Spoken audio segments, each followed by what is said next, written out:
உங்களுக்கு அஸ்ட்ராலஜியில் எதுவும் டவுட் இருந்தா, இல்லை உங்களுக்கு ஜாதகம் பார்க்கணும், இல்லை ஏதாவது பிரசனம் பார்க்கணும் அப்படின்ற பட்சத்தில் கீழே இருக்க இந்த நம்பருக்கு காண்டாக்ட் பண்ணுங்கள். வணக்கம், நான் உங்கள் ஹரி பேசுகிறேன். இது உங்களுக்கு Hari's tips YouTube channel. So இன்றைக்கி நம்ம என்ன தலைப்பாக்க போகிறோம் அப்படின்னு பார்த்தீங்கன்னா, வீட்டை விட்டு வெளியேறினா ஓகேங்களா, யார் ரிட்டர்ன் ஆகிடுவாங்க வீட்டுக்கு அப்படின்றதை பார்க்கலாம். ஸோ இந்த வீட்டை விட்டு வெளியேறவங்க அப்படின்ற பட்சத்தில் ஏன் அப்படி பண்ணுவாங்க அப்படின்னு கேட்டிங்கன்னா, வீட்டில் ஏதாவது ஒரு விஷயத்தை அவங்க கேட்டிருப்பாங்க, இல்லை சொல்லியிருப்பாங்க. அப்போது கொஞ்சம் டென்ஷன் ஆகி, கொஞ்சம் சண்டை மாதிரி ஆகி, பேரண்ட்ஸ் கிட்ட கோச்சிக்கிட்டு டக்குன்னு வெளியே போயிடுவாங்க ஒரு அவசரத்தில். ஓகேங்களா, இதில் சில பேர் வரவே மாட்டாங்க. சில பேர் உடனே டக்குன்னு ஒரு 2-3 நாளில் ரிட்டர்ன் ஆகிடுவாங்க. ஸோலாம் என்ன காரணம், என்ன ரீசன் அப்படின்னு கேட்டிங்கன்னா, யார் ஃபஸ்ட்டு வீட்டை விட்டு ஓடிட்டு ரிட்டர்ன் ஆகிடுவாங்க, அதாவது ரிட்டர்ன் ஆகிறது யார் ஒருத்தவங்க ஓடிட்டா அப்படின்றத மட்டும் நான் சொல்லிடுறேன். 4 கிரக சேர்க்கைகளை ஃபஸ்ட்டு எடுத்துக்கோங்க. ஓகேங்களா, அந்த 4 கிரக சேர்க்கைகள் ராசி கட்டத்தில் இருந்தால் அவங்க வீட்டுக்கு ரிட்டர்ன் ஆகிடுவாங்க. ஸோ யாருன்னு பார்த்தா சந்திரன் செவ்வாய், அதாவது ஃபஸ்ட்டு இந்த சந்திரமங்கல யோகம் இது இருக்கணும்.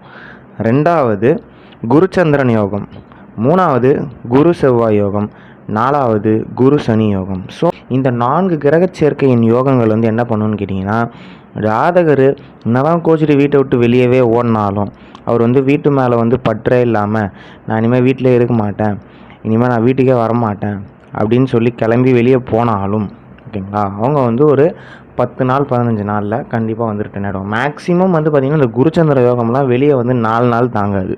ஸோ அவங்கெல்லாம் வீட்டை விட்டு ஓடுறதுக்கு சான்ஸே இல்லை. உதாரணமாக பார்த்திங்கன்னா, என்னுடைய ஒரு ஸ்டூடெண்ட்டோடைய ஜாதகம் ஓகேங்களா, அவங்களுக்கு புதன் மற்றும் செவ்வாய் ஒரு பார்வை மாதிரி இருக்குது அவங்க கட்டத்தில்.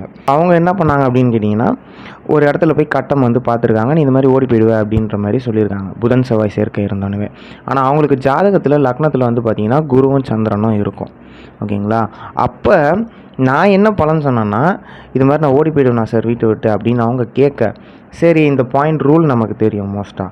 நான் சொன்னேன், நீங்கள் ஓடி போகிறது அப்படின்றதெல்லாம் செகண்டரி, முதல்ல வீட்டை விட்டே வெளியேறதுக்கான வழிமுறையே அங்கே கிடையவே கிடையாது. குரு சந்திரன் யோகம் லக்னத்தில் இருக்குது, கண்டிப்பாக அம்மாவை விட்டு பிரியவே மாட்டீங்க, அம்மாவுடைய அந்த கண்ட்ரோல்லே தான் ஃபுல் அண்ட் ஃபுல் இருப்பீங்கன்னு சொன்னேன்.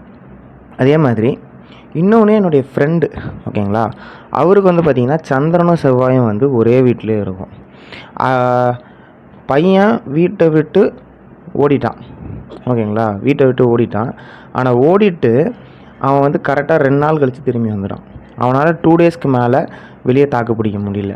என்ன சொன்னான் அப்படின்னா, என்னால் வீட்டை விட்டு நான் வெளியே வந்துட்டேன், வீட்டை விட்டு வெளியே வந்துட்டு நான் திருப்பி வீட்டை பற்றிய நினப்பிலேயே தான் நான் ஃபுல்லாகவே இருந்தேன் அப்படின்னு சொன்னான்.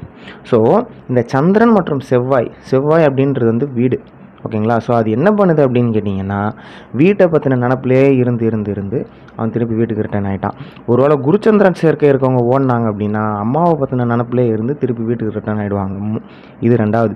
குரு செவ்வாய் இருந்தாலும் அதே வீட்டை பற்றின நினப்பு, வீட்டில் இருக்கக்கூடிய ஆளுங்க, குழந்தைங்க, பெரியவங்க இவங்கள பற்றின நினப்பில் இந்த குரு செவ்வாயும் குரு சனியும் தானாகவே வீட்டுக்கு ரிட்டர்ன் ஆகிடுவாங்க. ஸோ ஒருத்தர் டக்குன்னு வீட்டை விட்டு ஓடிட்டாங்க, நீங்கள் பயப்பட வேண்டாம். இந்த 4 கிரக சேர்க்கைகளில் ஏதாவது ஒன்று இருந்தாலும் கண்டிப்பாக ஒரு குறிப்பிட்ட டைமில் அவங்க வீட்டுக்கு ரிட்டர்ன் ஆகிடுவாங்கன்னு சொல்லலாம். ஸோ இதை நீங்கள் யூஸ் பண்ணி பார்த்துவோங்க. அதே நேரத்தில் இது பார்வைகளாக இருந்தாலும் அதே மாதிரி ரிட்டர்ன் ஆகிடுவாங்க. பட் என்ன பிரச்சனை அப்படின்னு கேட்டிங்கன்னா, பார்வையில் இருந்து ரிட்டர்ன் ஆகிறதுன்றது கொஞ்சம் டைம் எடுக்கும். ஸோ அதை மட்டும் பார்த்துக்கோங்க. கிரக சேர்க்கையாகவே இருந்தால் உடனே ரிட்டர்ன் ஆகிடுவாங்க, பார்வைகளாக இருந்தால் கொஞ்சம் டைம் எடுத்து டக்குன்னு ரிட்டர்ன் ஆகிடுவாங்க. அதனால் கிரக சேர்க்கைகளாக இருந்தால் உடனே வந்துடுவாங்கன்றதை மைண்டில் ஞாபகம் வச்சுக்கோங்க. ஸோ என்னோடய வீடியோஸ் உங்களுக்கு பிடிச்சிருந்தா லைக் பண்ணுங்கள், ஷேர் பண்ணுங்கள், கமெண்ட் பண்ணுங்கள். மறக்காமல் என்னோடய சேனலை சப்ஸ்கிரைப் பண்ணுங்கள், பெல் ஐகானையும் ப்ரெஸ் பண்ணுங்கள். நன்றி, வணக்கம்.